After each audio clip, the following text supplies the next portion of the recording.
Hi folks, you're with Tacitus today at your Pushback channel, and thank you for joining this audio live stream.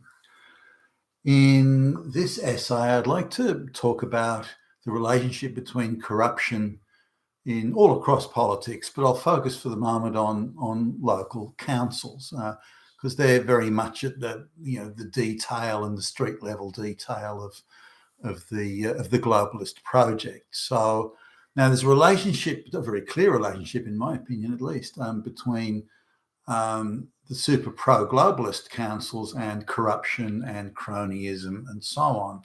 So I'm just running through a few sort of councils here. There's one council that's commissioned, you'd call it a survey, or not a survey, you'd call it a detailed examination of any public names, street names, statues, business names, anything at all that may cause offence to some recent migrants, be they illegal or whatever. So bringing people from a completely different culture, completely different religion, completely different economic circumstances into the West, and then saying, well, we can't offend those people, and the local people have to make way for them. So that's the sort of the general overview or umbrella issue that the councils are pushing. So they're out looking for anything that may cause offence to some of these people. It's hard to believe that something like this or a project such as this would get taxpayer funding, but they then take money from the white taxpayer to pay for these things.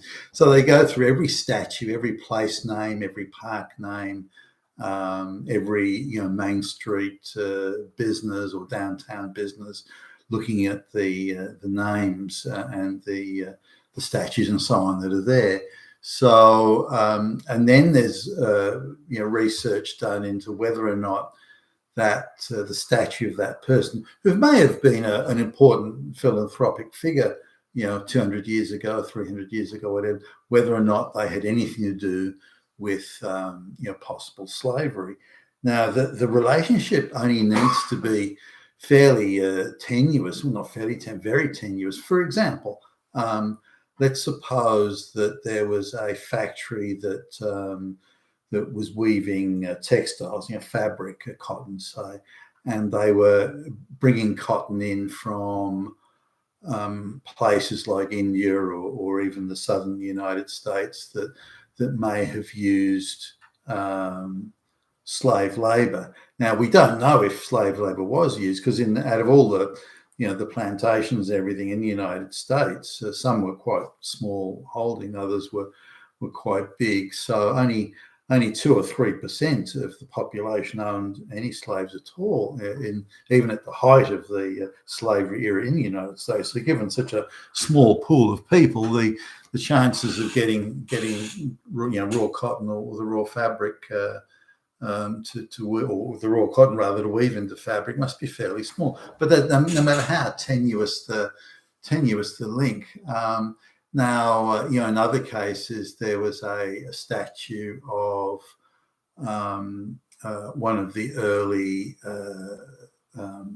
Danes to arrive in north of England, and the one report from one council said, well, the Dane is from the Norse, at the time, the Norse, diaspora, and the Norse diaspora has a certain Norse mythology, and that mythology could be used, could not is or has been or could be used by white supremacists, Nazis, in other words, could be used by white supremacists to promote a white history. A white history going back 1,000 years. So that could offend local people and encourage local white people to think positively about their own culture and their own history, which is tantamount. I mean, Hitler. It's Hitler. Let's just call it what it is. So, so these sort of things now. we're going to activists, very, as you can imagine, for that sort of stuff. They're going to activists who are to say the least, very pro-globalist and very anti-Western, anti-straight white male, anti-white people, and so on. Probably white women, I would suggest, middle-class white women in Britain or elsewhere around the Western world, and getting these people to do these, going to the gender studies, the sociology department, the local university. In some cases, they're subcontracting it out to another government department that then in turn subcontracts the work out. Everyone taking a nice rake as it goes along. Now, once they've gone down this path of identifying, these possible white supremacists, I think the absurdity of that, can you believe it? In a white country. So in these white supremacist supposed symbols, they then busily go to taking it down. Now, either they remove them completely or they put them on like a danger sort of watch list of, well, say when the green groups say that a particular animal is endangered, it's that sort of thing where it's not quite bad enough to take the statue down or change the name or force the owner of the business to change the name of their restaurant or business or whatever it is, but it's enough to put it on a watch list. So once they've got on a watch list, they then can actively encourage members of the public, the non-white diaspora, anybody, and once the universities have these lists, then they seem to be able to rustle up complaints very quickly, mass email and letter campaigns, all that sort of stuff. And then the council can say, well, look, there you go. The people are complaining. We have to take that statue down or change that place name. Place names that have been being used for many hundreds, if not 1,000 years, or plus, more than that. So these are the sort of things that these councils do. But there's a relationship between the super woke councils and corruption. Now, I'm looking at one council. Now, the councillors or the executive committee of councillors are paid about depending on the council, between $20,000 and $25,000 a year. Now, they only have to meet, I don't know, 40 times a year. They've got secretarial staff that prepare sort of executive summaries of all the paperwork that they're supposed to read, so they don't really have to do much reading. Some of them are fairly simple people. I'm not sure they could read it, but they're given executive summaries, then they meet and they approve everything from property developments to other things. It's surprising if you look at some of these council meetings in Australia too, but elsewhere, just how much of their time is devoted to debating or approving lesbian painting classes and all sorts of very leftist things. Now, I don't know how many people in the community would be lobbying the council to use the tax dollars to set up a lesbian painting class. It's hard to imagine. Now, you think they'd want to do things that would be of productive use, like English classes for recent migrants or something like that. Acclimatization classes or classes that, hey, we don't eat dogs in this country and so on. But they don't. Instead, all their efforts are about dividing the society and suppressing white people and running around chasing these imaginary Nazis that are just everywhere. The whole world is awash with Nazis. Every street corner, under every bed, in every closet, there are Nazis. It's only those councillors, desperately and bravely holding a line against gazillions of Nazis that are everywhere. In fact, the reality is quite the opposite. You'd be hard pressed to find a Nazi anywhere in the Western world, other than inventions by the media. But the people on the globalist side are vast and numerous by comparison. But anyway, the councillors get paid for this, so it's a pretty juicy gig. But I've noticed that the councillors, and it's not hard to find this, that they have certain term limits in some councils. So then the husband is on the council, and when the term limit expires, then goes to his wife. Then when under a maiden name, then when her term limit expires, it then goes to the eldest child, and so on. So it's almost dynastic that these things are handled. It seems to be far worse in leftist controlled councils, where they always return like a Labor or a Democrat type council. Super woke, super progressive. The corruption and the cronyism tends to be quite a bit worse there, but it's not absolutely confined to that.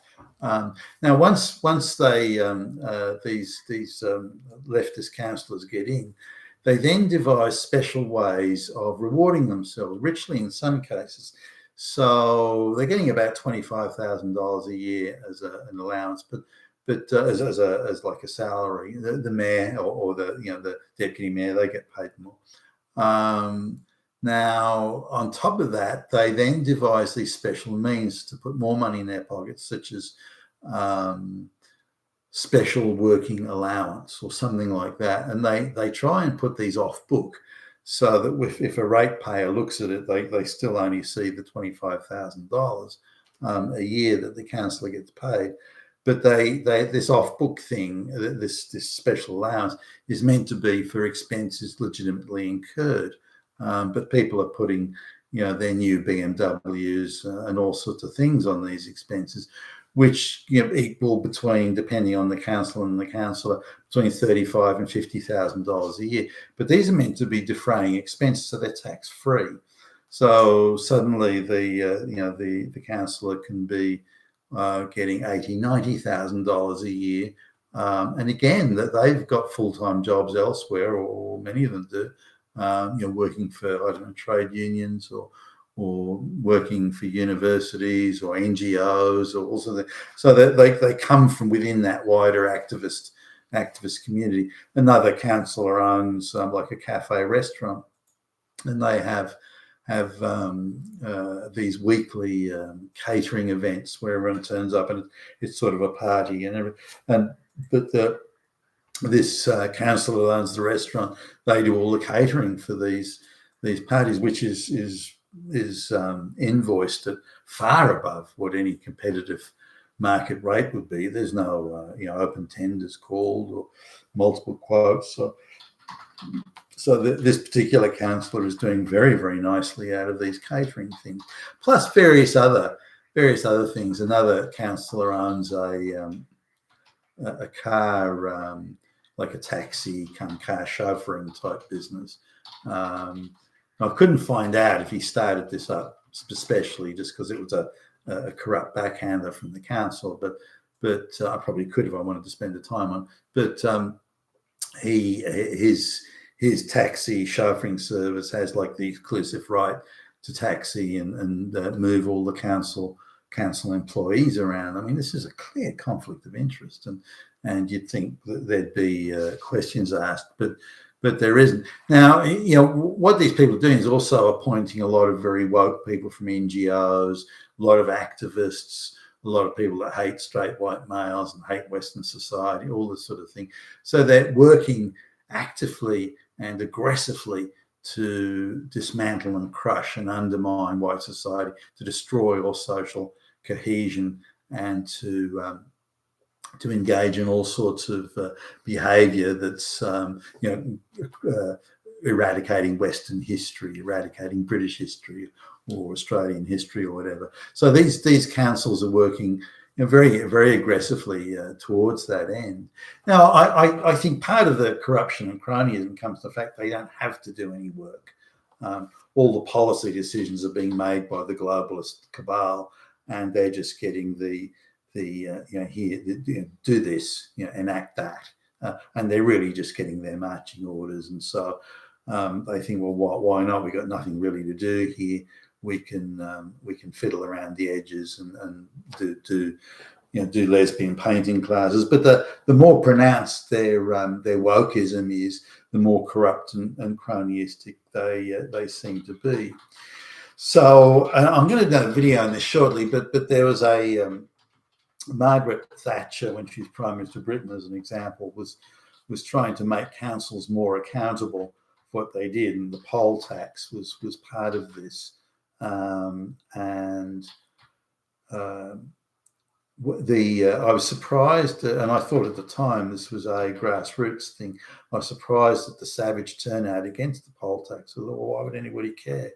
But I think with hindsight, particularly going back to those, the late 80s, early 90s, that the local councils have been designated for that minutiae type dislocation of the Western society.